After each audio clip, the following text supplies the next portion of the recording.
Why hello everyone, Spencer here, also known as Lego Dude 11, and in today's video, this is another Marvel movie review for you on the channel, and this one is my Black Panther, Wakanda Forever spoiler review. So without further ado, let's discuss.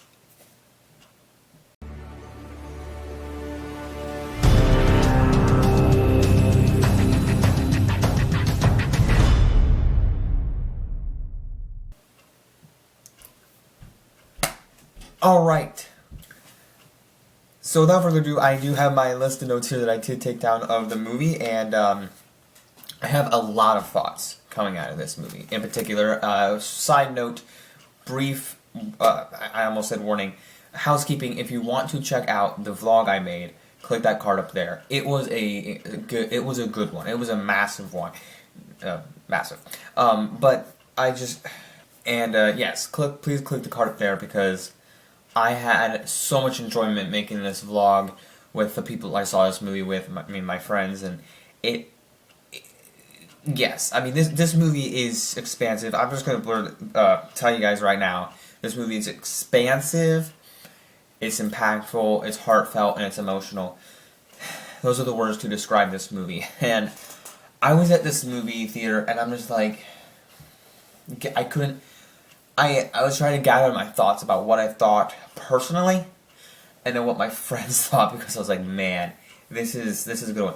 And the runtime too. I wrote down my notes, but I kind of want to get, this is kind of like my first thoughts of the movie. The runtime as well, it feels justified. Like, it's not like, oh, this movie was rushed, this movie needs to have like a certain part taken out of it. There were people like, oh, it kind of is slow, but I think that there are moments, like, once I rewatch this one on Disney Plus, I think that there are just certain moments that need to be included in the film for specific reasons. Now, then again, I wrote down something that, like, my friends didn't like, but I think that this movie does something that Eternals didn't do well, in the fact that it was trying to do so many things, tackle deep topics and moments that that Eternals didn't get right, but I like that about this film.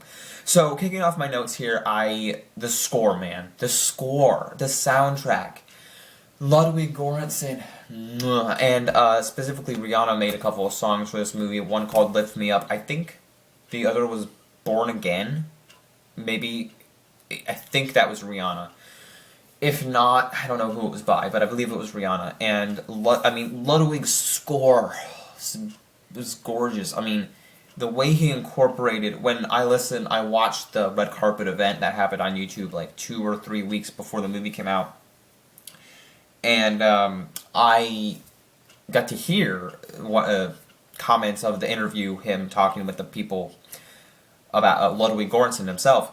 And he said, yeah, he used like specific items like a seashell, turtle shell, and like ocean type things for the Talokan, which is the Atlantis place, Talokan, Yukon area where Namor lives, and I'm like, dang, that's incredible. And then just hearing it in like the rattlesnake sounds, I'm like, this is incredible. And it's incredible. And the day that the movie came out, like last week, the day that the movie came out, I went to, before I saw this movie, because I saw it the second day it came out, so I went to see it Saturday, and then before it came out, or the day it did come out, I listened to the soundtrack, and I just was blown away.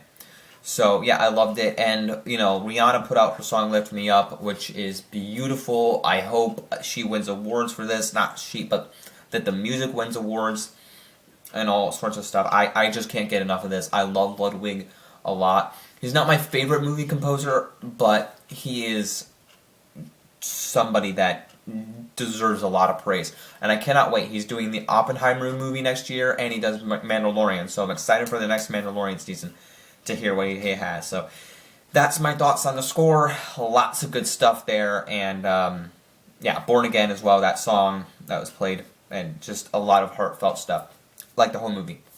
I also talked about my first thoughts. Going in, I've been, like, not an advocate for Black Panther. Like, I'm not like, oh yeah, Black Panther's awesome. I mean, he is. But I've had mixed thoughts about this movie, not because I'm, like, leery on who's going to be Black Panther. That's not my thoughts at all.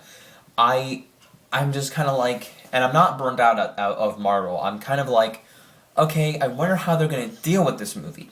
And I'm like, going in, and I'm like, I think Shuri's going to be the Black Panther because of all the rumors and stuff.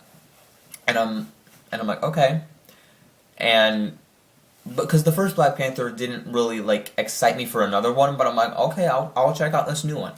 And to be quite honest with you, I actually like this movie overall way more than Falcon Winter Soldier. And I know that might trigger some people, but I really found this movie to be what I think Falcon and Winter Soldier kind of, in hindsight, should have been. And you know, it just, I like this movie with what they did. But yeah, so I had a lot of mixed like excitement. Like it wasn't like for my Ant-Man. It wasn't like my Ant-Man and the Wasp excitement level, like which is up here. It was kind of like in the middle between like, I don't know, Thor: Love and Thunder. I don't know where it was, right? It was kind of all over the place. Like I had jumble thoughts like, I'm excited to see this movie. It looks really good. But I'm like, the first Black Panther was alright at best. Like, I came out of Black Panther like enjoying what it was, but wasn't like going, yeah, I can't wait to see another one like next year. Like how I felt about Ant-Man 2 going into Ant-Man 3. Like that's kind of how I felt. Or coming out of Avengers Infinity War, getting ready for next year for Avengers Endgame. A lot more excitement there. But this one was definitely really good. So now we're going to talk about the characters and the acting, and everybody just nails it. Everybody. Like there's no dismantling. There's no disregarding, like saying like this person did bad, like ranking everybody. But everybody had time to shine. M'Baku's character, the man-ape, Winston Duke's character, he was, you know, people were saying, oh, I wish he got more time to shine. It's okay. I mean, he was even there in the final battle, so, like, who cares? I'm not saying who cares about his character, but, like, in the film, he had that one scene, he was there talking to her, and then, you know, in the two moments with Black Panther, like, I felt like when he was on screen, he was fine. The man-ape, Winston Duke's character, so, M'Baku. So, I'm like, okay, I didn't know that he needed to be in the film more. I thought, like, when he was on screen doing his fight scene, that was great. He flipped that dude over, and great stuff there. Angela Bassett, by the way, this is a spoiler review, so back out now if you don't know that. But Angela Bassett needs to win some awards for this. An Oscar. She's going to have an Oscar on her mantle. Letitia Wright as Shuri, though. Yeah, Angela Bassett shocked me that they were going to kill her off. Like, I could not believe that.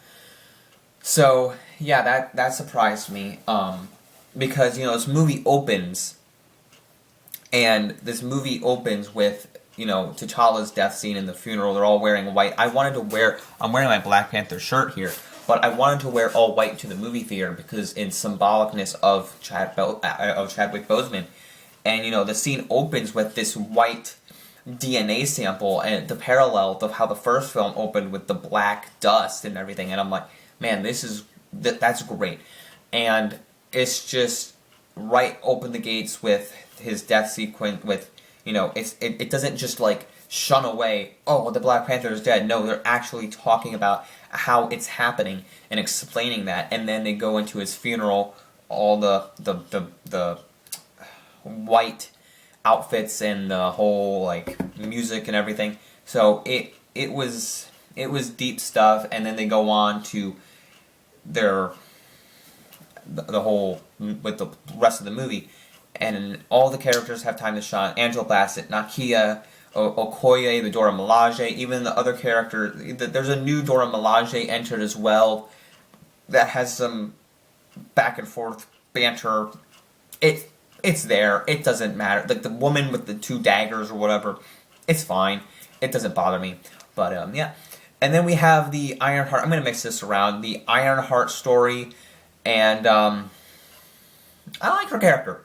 I explained in the vlog that I liked her more than America Chavez. She didn't seem as cringy as her, but she kind of was like this, in a way, character to be like America Chavez or, like Speed and like Wanda's kids, a new young Avenger in a way. And if she is, she's getting her own series next year, so I'm sure that that'll grow her character more. And my friends were like, "Why was she introduced in this movie?" I'm like, "I don't know." But it felt like a fine one to introduce her in.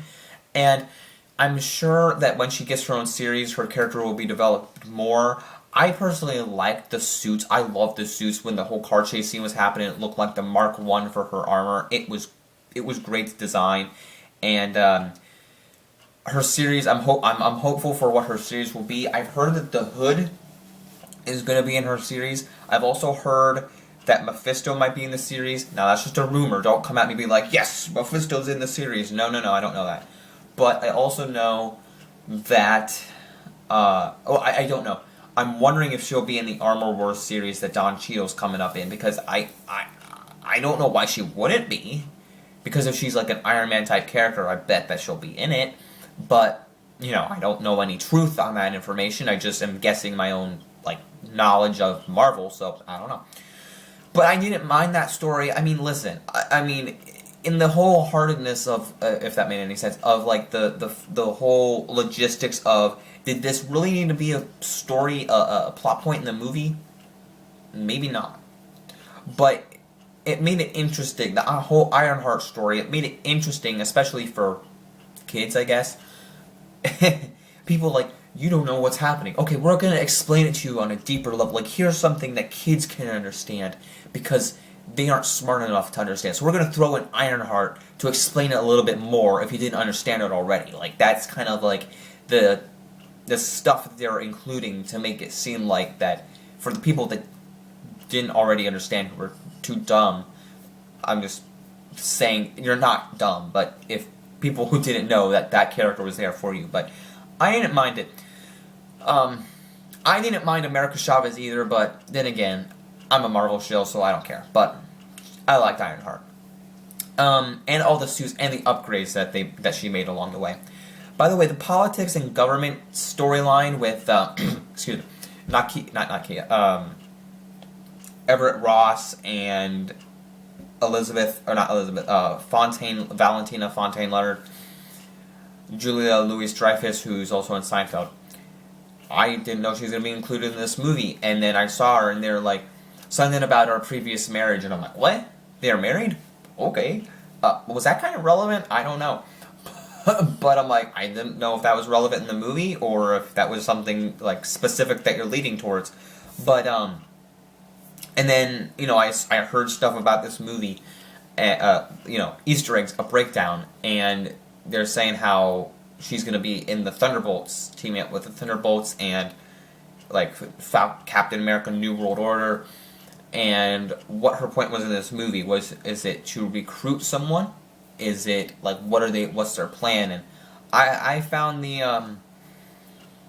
I wasn't sure what to make about the whole government thing, because, in the background, he's kind of working for them, he's friends with the Wakandans, and then she's, against them, and she's like, yeah, you're not sure what you're doing, dude, and he's like, no, they're helping me, I was friends with the Queen, and then the Queen died, and, a lot of stuff is going down, and I'm like, man, this is hardcore, so I felt like that was really important stuff, and especially to deal with the heavy, powerful nation. I mean, Angela Bassett even says, I am queen of the all-powerful nation in the world, and my entire family is gone. That line alone is very impactful, and how in the midst of all this, the Americans are trying to deal with something on their side of the earth, and, two things are going down. It's crazy, and, if this was the real, it felt like with this movie, what I love about this movie is that it took, real-world situations and kind of put them on a global scale, especially for Wakanda. It kind of just makes you realize, how in the real world, how other things are happening. like, if you look at Avengers, or, like, yeah, like the first Avengers, or Avengers Infinity War, like the Snap and Thanos. I haven't even gotten to the villain yet, but, like, it's just, it can feel like a real world thing. Like, you know, like the Snap and Thanos, that's not a real guy, but you're looking at Wakanda, which isn't, it's a fictional nation, but you could think about it as, like, say, we're going to war with this other country, right? Like, oh, they're doing something bad, well, we gotta go to war with them. Well, there's a mad titan on Earth. Well, that doesn't make any sense. We're not gonna go to war with him. Like, the police aren't gonna do that. But a nation? Yeah, we're gonna go to war with them. Like, that's something to think about. That's something in real world. Like, that just is... That's something to think about. But anyway, let's get to the villain of this, and let's get to the villain, who is Namor. The couple villains here, we got Talocan, which is the underwater world. They didn't want to call it Atlantis to like piss off DC, but you know, we in Talocan, there's also the place called Uticon, but we have Namor the Submariner. We have, what's his face, Atuma, and the other chick with, like, the orange feathers. I don't know what her name is. She didn't get a name, but if she has a name, I forget what it was. But yeah, Atuma was cool to see his fight scenes after the car chase. The car chase scene was probably my favorite. And then there were, I mean, the end battle was also great too. There's just moments that I thoroughly love. But the car chase scene with him, and then it just goes with Ironheart flying, crashing into the car, and then all of a sudden it's like, yeah, we're under the water, and then they're there fighting Okoye with the spear, and it was badass, man. I gotta say, it was incredible. And my point was, it was neat to see these characters on screen, especially Namor. When he reveals his name, like he's talking about the origin, his backstory, and all this. By the way, this is the prequel. If you guys didn't know, this is the prequel to Avatar: The Way of Water, because they're all blue. Just kidding, not really. But the way when he just talks about his name and his backstory and how, like, the man of fear or something is Namor, that was really cool. And then he's like Ku Klon. That was the feather serpent god name. And at the end of the movie, I'm getting ahead of myself, but at the end of the movie, Namor does say Imperious Rex. Oh, it felt so good to hear. Now, he didn't really saying it out loud in battle, but he did say it in his own language. And that was incredible to hear. So, I loved it. I loved every bit of Namor on screen. The actor, Tenet Huerta, you're awesome, my friend. Good job. Hail Mexico. No, I don't know what that means. But on the other hand, I hope we see him again, because he did use the M word and that he is a mutant. So I am quite intrigued to see what else he brings to the Marvel Cinematic Universe, because him and Kamala Khan are the two mutants so far in the MCU. And maybe Wanda Maximoff. We still don't know if she's a mutant. She hasn't said it yet, but maybe she is. So I don't know. We'll find out. So we'll find that out sooner rather than later if Wanda Maximoff is a mutant. I don't know, but all of these things, man. I mean, the final battle was great. I mean, I'm gonna get to that right now, actually. So, by the way, the underwater scenes were gorgeous. You know, there are moments when I was talking to my friends. I said the CGI. There are moments of CGI that feel like they weren't finished, but overall, the scenes themselves were well done, and the underwater stuff is gorgeous. Wakanda, the music incorporated with everything is perfect. But there's a couple things I want to mention before I get to the final battle. One is that there was another parallel, like I mentioned, how the beginning of the film paralleled that. When the Black Panther is jumping out of the ship, it kind of mirrors or parallels to the first film when T'Challa does it, and I thought that was really cool. So, and so taking the mantle. I felt like it was fine that Shuri took the mantle. You guys are going to have to let me know if I get in the comments. What did you think of Shuri getting the mantle down below? Because I haven't asked my friends yet, but I'm like, if it was Nakia, if it was Okoye, if it was Angela Bassett, or if it was M'Baku. But M'Baku shouldn't have taken the mantle because he's not the right guy. Shuri was definitely the right person. I mean, I know she's like a tech type person, but I feel like the way it was done, the way it was, like, it grew, the growth of it, made it feel impactful for her character. And then when she enters the ancestral plane, and in the process of taking that, and she sees Killmonger, by the way, spoiler review if you didn't know, but she sees Killmonger, and I'm like, man, I wasn't expecting it, but it made sense. Like, I was like, wow, and he's there, and that's the person that she sees, and it was great. When he's talking to her, and he says, "Why did you do this? Like, why did you let this happen?" And he says, "You can either take him out with take Namor out with vengeance, or like I did, or be good." And she wants to do what he did, and it was something. And then he just lets Namor yield to them at the end. But I thought that was a great inclusion, like back and forth little monologue there. And by the way, I gotta say, Angela Bassett's great. She should definitely win some Oscars. But her monologue was not that long. Like, she should have had a more, like, she only had like that one office scene with the government, and then another one in Wakanda talking about, like, my entire family's gone, and it's like, that was it. Nothing really big. But the Shuri and Killmonger part, like, that was good. And then just going off of there, her taking the mantle, I like that. So nothing bothered me, but nothing bothered me about that. But now we're going to go on to the final battle and what I thought about the end. So the final battle was pretty strange. This boat from the ocean rises up, and suddenly the Wakandans are fighting Talokan on the boat, which they knew where to find them, but it was like, we were talking after the movie, and they're like, why are they fighting up here? And I'm like, I don't know. I mean, it seemed like a pretty great place to fight because it was in the middle of the ocean. Like, I don't know where else we're gonna do it, like in the jungle or where, in the desert.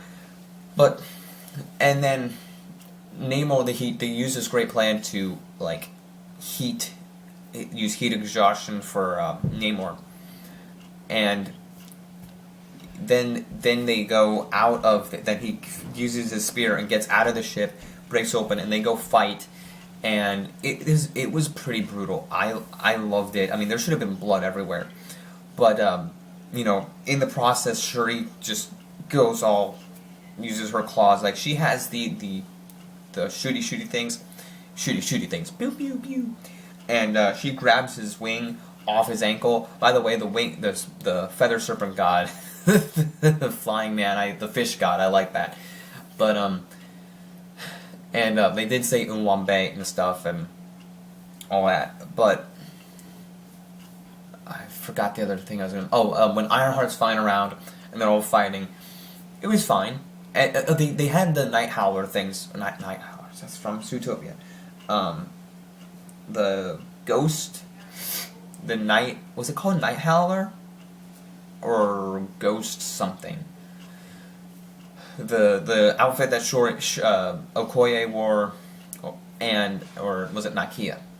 One of them wore the ghost thing with the eyes, and they were flying around. It was kind of like the Ironheart suit. They were kind of just blasting people. It was really good. I like those suits. And then Shuri just takes his ankle wing off, and she gets impaled by his spear. And I'm like, sure, there's definitely no way that they're killing her off. I mean, after having Black Panther in the first act, Angela Bassett in the next act done, there's no way. And then she survives, blasts him with the heat ray, and she tells him that you should yield to Wakanda. And after he says Imperious Rex, which I love that moment, but that you should yield to Wakanda. There's more for you.